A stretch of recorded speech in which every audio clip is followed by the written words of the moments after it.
on attend toujours que Samuel Eto'o pense à quelqu'un d'autre qu'à lui. Il est égocentré, c'est-à-dire il ne pense qu'à lui, ce n'est que lui. Moi, je n'ai jamais vu quelqu'un marcher avec Eto'o devenir quelque chose. Mais lui, il empêche que les André Onana soient aussi des idoles d'une autre génération. Docteur Malène Mvoutou contre la candidature de Samuel Eto'o au comité exécutif de la CAF et continue avec les révélations sur Serge Tamba. Regardez cette vidéo jusqu'à la fin.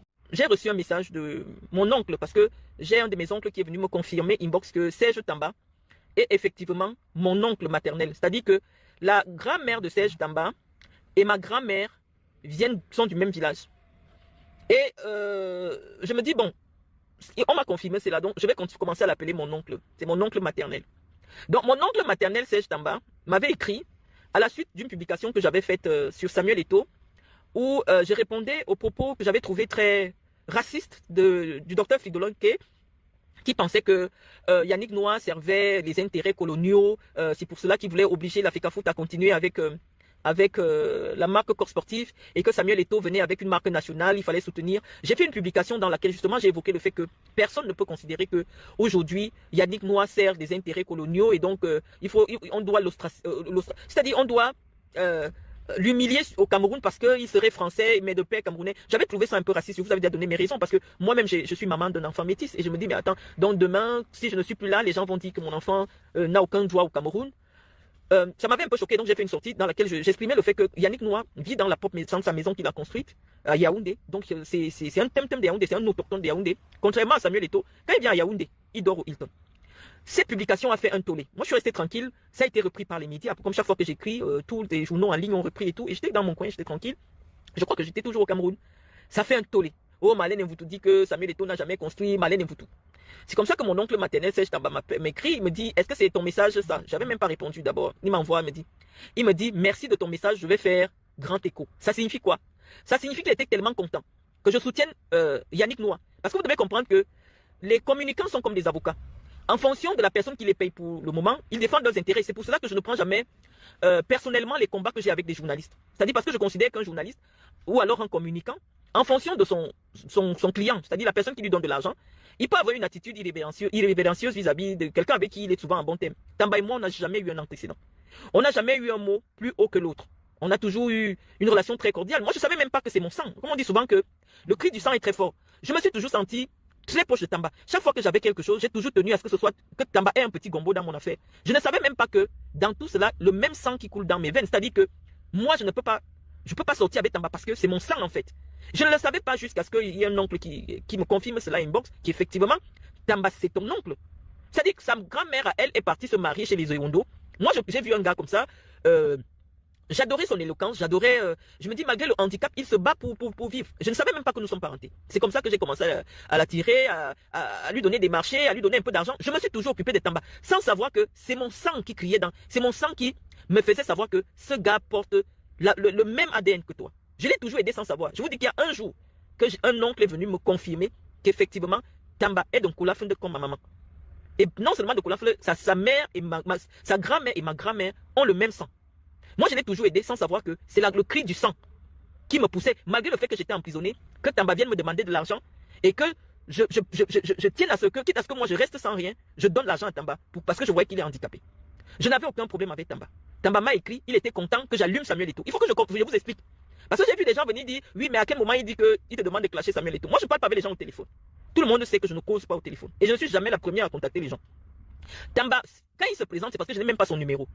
Il m'écrit, Malène, c'est Serge Tamba. Bonjour Malène, c'est Serge Tamba. C'est ton message, il m'envoie le message. Je reste d'abord, je ne réponds pas. Je lui dis effectivement, c'est une réponse à Fridolin que par rapport à la sortie sur il vient me féliciter. Il dit qu'il va partager ça partout pour que les gens soient au courant. Oui, c'est ce message qui a fait que une partie des églisiens, s'il faut les appeler comme ça, me prennent en grippe parce que pour eux, le fait de dire que Samuel Eto'o dort Hilton, ça veut dire que Samuel Eto'o est pauvre, Samuel Eto'o n'a plus rien. Quand je vous ai dit, c'est Tamba qui m'a dit que non, Samuel Eto'o n'a plus rien et tout. Tamba me l'a dit. Mais moi, j'avais fait cette publication-là. Je n'ai pas demandé à Tamba de partager ça dans tous les WhatsApp. Il était tellement content que j'allume Samuel Eto'o. Mais je ne lui en veux pas parce que les intérêts des uns et des autres évoluent. Tamba, c'est un vieil ami de Samuel Eto'o. À l'époque, quand je vous dis que Tamba était venu me voir en prison, nous étions en 2013. Mais avant 2013, Tamba traînait déjà avec Samuel Eto'o. Ça veut dire qu'ils ont au moins 15 ans d'amitié. Quand je dis amitié, ça veut dire que des gens qui marchent ensemble. Ils ont au moins 15 ans d'amitié. Puisqu'il vous dit que c'est lui, il sortait avec Nathalie Nkwa, après il a donné Nathalie Nkwa à Samuel Eto'o. Là-dessus, on va aussi développer. Mais je vous dis que sur cette partie-là, Tamba est venu me féliciter d'avoir allumé Samuel Eto'o sur Facebook. Je ne sais pas pourquoi cette publication avait pris cette ampleur, mais Tamba s'est chargé de partager ça partout. Il me dit que je vais faire l'âge écho, il va partager ça partout pour que Samuel Eto'o se sente humilié. Donner un avis par rapport à la candidature supposée ou réelle de Samuel Eto'o à la CAF. En fait, lorsqu'on t'entoure des amateurs, on est toujours obligé de subir une forme de communication qui laisse à désirer. Avec l'affaire Samuel Eto'o, on a l'impression que c'est la première fois que le Cameroun va accéder à la CAF. On oublie qu'il y a un Camerounais, Issa Hayatou, qui a fait 25 ans président de la CAF. Actuellement, les communicants de Samuel Eto'o sont en train de faire comme si le poste de vice-président de la CAF était quelque chose de ouf, ou alors c'est le bout du tunnel. Non, il y a un Camerounais du nom de Issa Hayatou, que vous avez enterré il n'y a pas longtemps, qui a passé 25 ans président de la CAF. Et lorsqu'il décide d'aller à la CAF, c'est parce qu'il avait déjà donné au moins une Coupe d'Afrique au Cameroun. Seydou Mbombo Njoya, il est vice-président de la CAF. Mais après avoir donné une CAN au Cameroun, la CAN de 2017, il a donné la CAN de 2017 avec Tombi Aroko au Cameroun et il s'en va à la CAF. Moi, personnellement, ce qui me dérange, c'est l'esprit machiavélique qui entoure généralement les exploits de Samuel Eto'o. On oublie, moi je n'oublie pas le voice qui a fuité, dans lequel il disait que son ambition c'est de chasser Seydou Mbombo Njoya à la CAF, de le chasser à la FECAFOOT parce qu'ils ont eu quelques embrouilles. Je vais rappeler ici parce que c'est des histoires que je connais. Le père de Seydou Mbombo Njoya, vous savez, il a été un ancien ministre des Sports au Cameroun, a toujours considéré Samuel Eto'o comme son propre fils. A toujours considéré Samuel Eto'o. Et donc, Seydou Mbombo Njoya et Samuel Eto'o étaient comme des frères. Mais Samuel Eto'o, dans sa culture, dans sa façon de faire, est ce genre d'enfant qui a passé sa vie à envier ce que les gens possédaient. Je vais vous expliquer, on va faire de la psychologie à 2 balles. C'est-à-dire que Eto'o peut voir une belle femme. Tant qu'il ne voit pas son ami avec cette femme-là, il ne va pas la draguer. Il va venir, déjà qu'il ne drague pas les femmes. C'est quelqu'un, je ne sais pas, on va peut-être entrer dans sa psychologie un peu. Parce que oui, lorsque vous faites des études de droit, en criminologie, on vous apprend à entrer dans le cerveau d'un homme criminel. On va entrer dans la psychologie. C'est-à-dire, c'est quelqu'un qui n'est attiré que par ce que quelqu'un d'autre, parce qu'il a un esprit de convoitise très élevé. Une chose ne lui plaît pas tant qu'elle n'appartient pas à quelqu'un d'autre. Donc c'est l'esprit qui est derrière sa démarche à la CAF qui nous gêne un tout petit peu. Il va venir à la CAF, pas pour faire porter le nom du Cameroun, pas pour l'honneur du Cameroun, non. Il vient à la CAF parce qu'il veut chasser Seydou. Et nous, ce type de projet, nous ne nous sentons pas solidaires de telle démarche. C'est pour ça que ça ne nous fait ni chaud ni froid qu'il devienne même président de la CAF. Si la seule ambition, c'est d'aller chasser quelqu'un dont le père en mourant savait qu'il a laissé un frère qui va l'aider à être dans le football. Moi, personnellement, humainement et sur le plan éthique, ça me gêne. Quand on sait, puisqu'on a écouté le voice de Samuel Eto'o, sa seule ambition à la CAF, c'est pas pour aller améliorer ou changer des choses, non, pas du tout, comme on va revenir sur les arguments qui sont présentés par ses communicants, mais il y a d'abord une revanche personnelle. Donc imaginez-vous, il arrive toujours quelque part avec une ambiance de règlement de compte, pareil comme il a fait à la FECAFOOT. Comme les gens de la FECAFOOT l'avaient suspendu pendant 16 matchs, il vient à la FECAFOOT pour se venger des gens de la FECAFOOT. Et donc il vient chasser le monde. Et comme les gens de la CAF aussi ont osé recaler sa candidature, il va là-bas pour se venger. La place du Cameroun dans l'UNIFAC, parce que pour ceux qui ne savent pas, la CAF est divisée en 6 grandes zones. L'Afrique centrale, l'Afrique de l'Ouest, l'Afrique de l'Est, l'Afrique australe et tout cela. Et en Afrique centrale, il n'y a pas un pays en Afrique centrale qui peut parler de football devant le Cameroun. Mais imaginez-vous la gymnastique que Samuel Eto'o a été obligé de faire pour que les gens de la CAF soient obligés de l'accepter. Parce que parmi les présidents, les vice-présidents, chaque zone de la CAF a droit à une place. Mais quand choisi parmi les différents candidats, il s'est arrangé, grâce au trafic d'influence, à se présenter comme l'unique candidat de la zone Afrique centrale. Parce qu'il savait que, actuellement, les gens de la CAF, même si c'est moi qui me suis un peu éloigné des affaires de football qui présentait ma candidature, ils allaient, même si c'est Tamba, ils allaient voter pour Tamba que de voter pour Samuel Eto'o. Parce qu'on sait que c'est quelqu'un qui arrive toujours avec une mauvaise énergie, qui n'est pas une énergie qui permet au groupe d'avancer, mais pour lui, pour satisfaire l'ego de Samuel Eto'o. Et ce type de personne, dans des initiatives où un groupe a besoin d'être soudé, où on a besoin de fonctionner en groupe, c'est pas quelqu'un qui doit être dans des groupes. Et donc, malheureusement, je n'imagine pas l'ambiance aujourd'hui à la CAF, où Samuel Eto'o vient en tant que vice-président, parce qu'il vient s'imposer, il vient pour chasser Seydou Mbombo Njoya, il vient parce qu'il a l'ambition pour après de chasser. Donc c'est très très compliqué, et ça laisse une image pas très réduisante au football camerounais, qui, quand même, on a eu un grand président, Issa Hayatou, que Samuel Eto'o a aidé à chasser. Parce que ça, ses affidés ont oublié. Samuel Eto'o s'est allié avec un malgache, Ahmad, pour battre un Camerounais qui avait une belle posture pour être le premier noir président de la FIFA. Ça, vous avez oublié. Vous avez oublié que Issa Hayatou, après avoir passé près de 5 mandats à la CAF, avait le potentiel pour prendre la tête de la FIFA. Mais Samuel Eto'o s'est allié à un malgache, hein, Ahmad, pour battre son frère camerounais. Mais vous voulez quand même que, parce qu'il est candidat à la vice-présidence, on doit vraiment mobiliser tout le Cameroun, ils viennent nous insulter, oh les ébous, machin et tout ça, machin. C'est-à-dire que ceux qui fréquentent Samuel Eto'o se comportent exactement comme lui. C'est-à-dire qu'ils pensent qu'ils sont en compétition avec des gens alors qu'ils sont en compétition avec eux-mêmes. Seydou Mbombo Djoya est vice-président de la CAF. Mais avant Seydou Mbombo Djoya, un Camerounais qui a été président de l'Africa Foot a été lui aussi président de la CAF pendant près de 5 mandats. Donc, je ne sais pas, près de 6 mandats. Est-ce que c'est quelque chose de nouveau? Qu'est-ce que ça va apporter? J'ai lu quelque part que la seule ambition qu'il a pour le football africain, c'est de faire en sorte que la CAN se joue tous les 4 ans. Je me dis, bon voilà, malheureusement notre frère, il ne réfléchit pas beaucoup puisqu'il n'a pas fait grand chose à l'Africa Foot. Il n'a fait que détruire les acquis de l'Africa Foot. Mais est-ce qu'il n'a pas imaginé en tant soit peu que l'organisation de la Coupe d'Afrique dans un continent qui compte 54 pays participe au développement, à l'émulation, parce qu'il y a au développement des infrastructures sportives dans ces pays qui devraient accueillir la CAN, mais aussi à participer à la vitalité même de ce sport dans le continent. Les autres pays peuvent se prendre le luxe d'organiser la Coupe d'Europe tous les 4 ans. Pourquoi? Parce qu'ils ont la Champions League, ils ont des championnats très puissants qui sont sponsorisés, mais on entend parler du football en Afrique que lorsqu'il y a la CAN. Donc oui, la périodicité actuelle de la CAN, moi, elle me semble meilleure, d'autant plus que si tous les pays africains doivent organiser la CAN tous les 4 ans, imaginez-vous, en 20 ans, vous n'avez que 5 pays qui organisent. L'Europe n'a pas le même nombre de pays que l'Afrique. 58 pays. Ça veut dire qu'il faut combien d'années pour faire le tour? Je sais qu'il n'a pas pensé à tout cela, au-delà du fait que pour les démocraties fragiles, parce que lorsqu'on parle de football, il faut aussi réfléchir sur l'aspect sociopolitique. Les Coupes d'Afrique dans des pays, dans des démocraties fragiles comme celle qui est en Afrique, participent à la cohésion de la nation. Lorsqu'une nation accueille la CAN, c'est l'occasion pour cette nation de s'unir pour un but. Et donc, on a vu que la CAN participait à créer une solidarité dans les pays, à créer une stabilité politique dans les pays. Parce que vous allez remarquer que lorsque Paul Biya a décidé d'organiser la CAN, tout le monde, que ce soit les opposants, que ce soit les opposants au régime, tout le monde était d'accord avec lui que le Cameroun devait accueillir la CAN. Et donc pendant longtemps, pendant la phase de la préparation de la CAN, on a dit donnons la chance à Paul Biya d'organiser au moins une CAN avant de partir. Donc c'est un atout politique pour les politiciens de pouvoir organiser cet grand événement de football qui leur sert de vitrine et qui conforte leur légitimité en tant que président bâtisseur. Donc je pense que l'Afrique, pour le moment, très personnellement, a besoin d'une compétition qui existe tous les 2 ans. Parce que imaginez-vous une CAN tous les 4 ans. Les gens vont même oublier le football. Il n'y aura plus d'enjeu. Il n'y a pas un grand championnat africain qui fait vivre le football africain. Je ne vois pas l'intérêt vraiment de passer la CAN de 2 à 4 ans.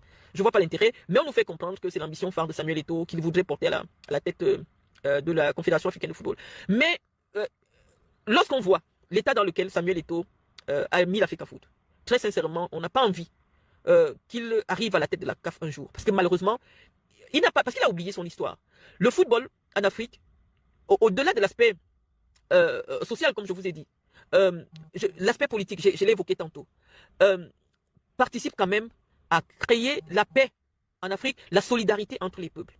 Et confier ce sport, qui est le ciment de notre unité en Afrique, à quelqu'un qui a un esprit immature, ce sera faire preuve d'irresponsabilité. C'est la raison pour laquelle, oui, obligatoirement, puisqu'il s'est arrangé pour qu'il n'y ait pas d'autres candidats de l'UNIFAC, il sera vice-président de la CAF, mais pour apporter quoi? On ne l'a pas entendu. On ne l'a jamais entendu. La seule ambition, c'est de concurrencer les Blancs. Non. Le football crée des ponts là où les gens essaient de mettre des murs. Le football ne sera jamais un instrument de compétition malsaine, de rivalité raciste.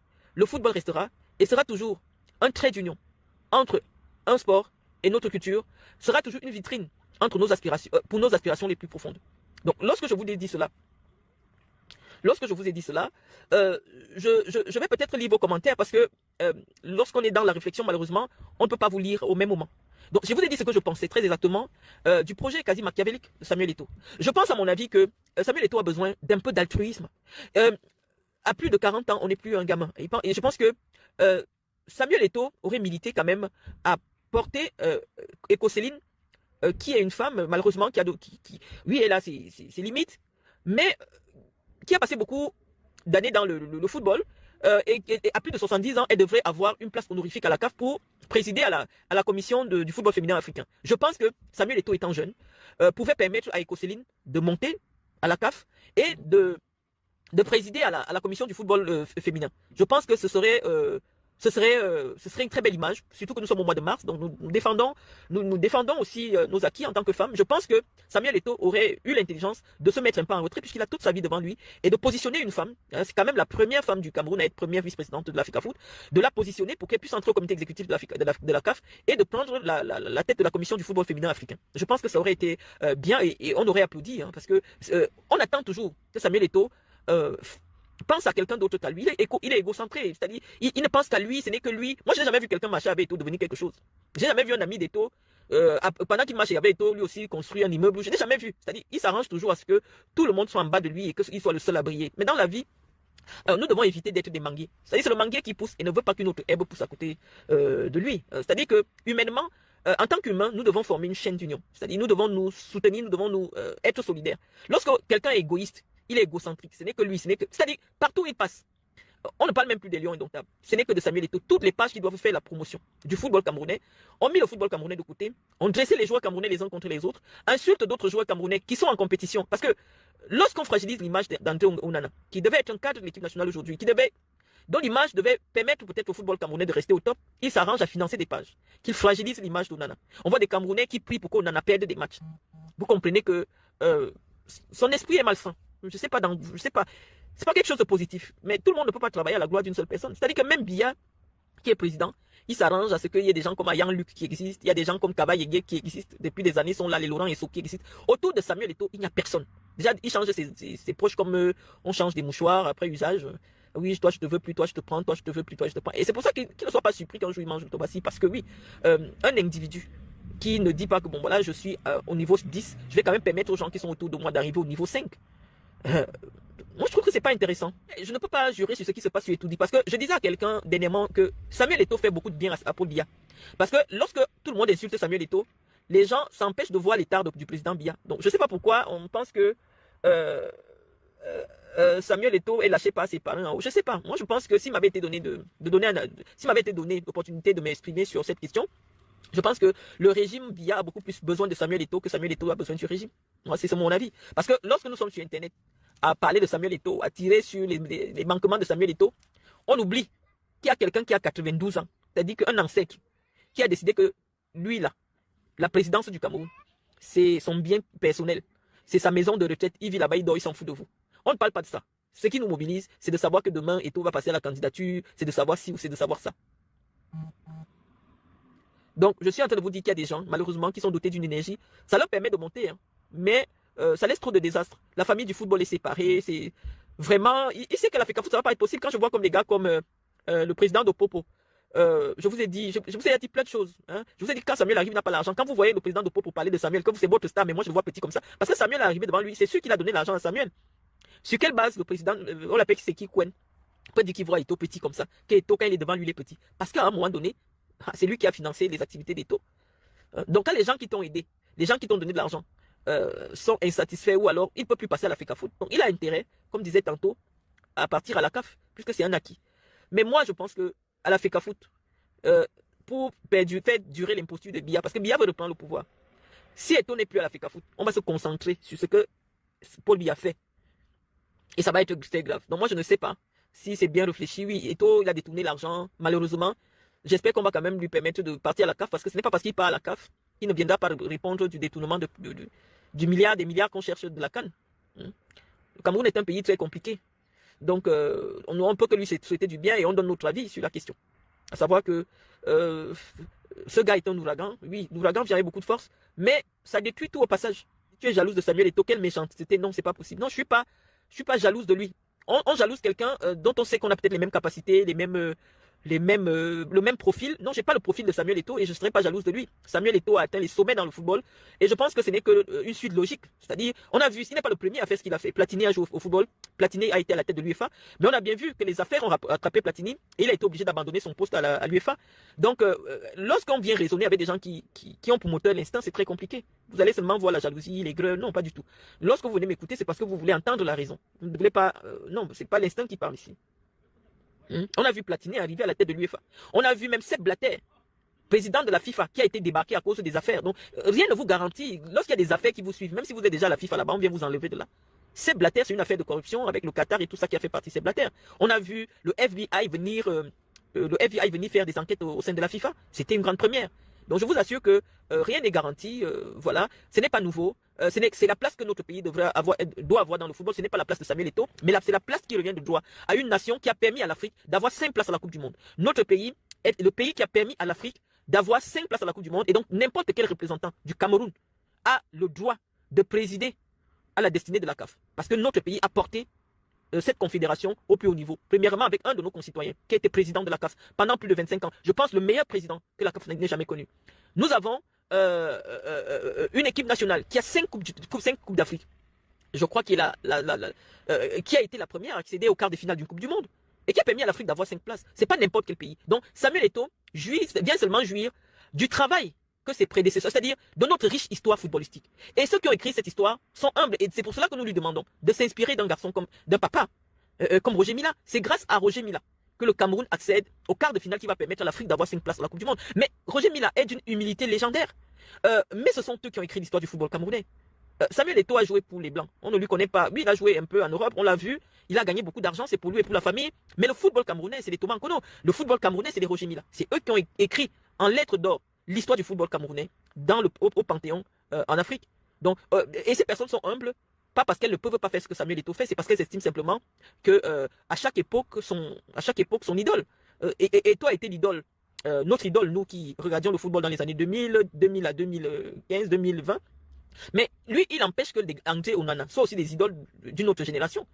Les boules disent souvent que si c'est Motom, c'est-à-dire que ça ne doit, après lui, il ne doit plus avoir une autre star de football au Cameroun. Lorsque je viens communiquer sur ma plateforme et que tu me réponds que c'est l'aigreur et la jalousie parce que je développe un argumentaire qui ne te convient pas, je ne suis pas une déesse, je n'ai pas la science infuse. Je dis en fonction de mon prisme d'observation et je dis ce que je pense. Forcément, ça peut ne pas te plaire, mais tu peux avoir le respect de ne pas venir me traiter des grilles. Non, Samuel Eto'o, moi j'ai jamais joué au football de ma vie. Samuel Eto'o a atteint le sommet dans le football en termes de jeu.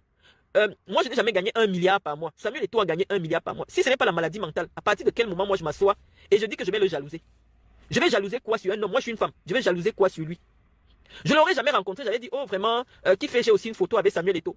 Non, je le connais personnellement. Donc la jalousie va venir à partir de quoi? Ce sont les hommes qui peuvent être jaloux de Samuel Eto'o.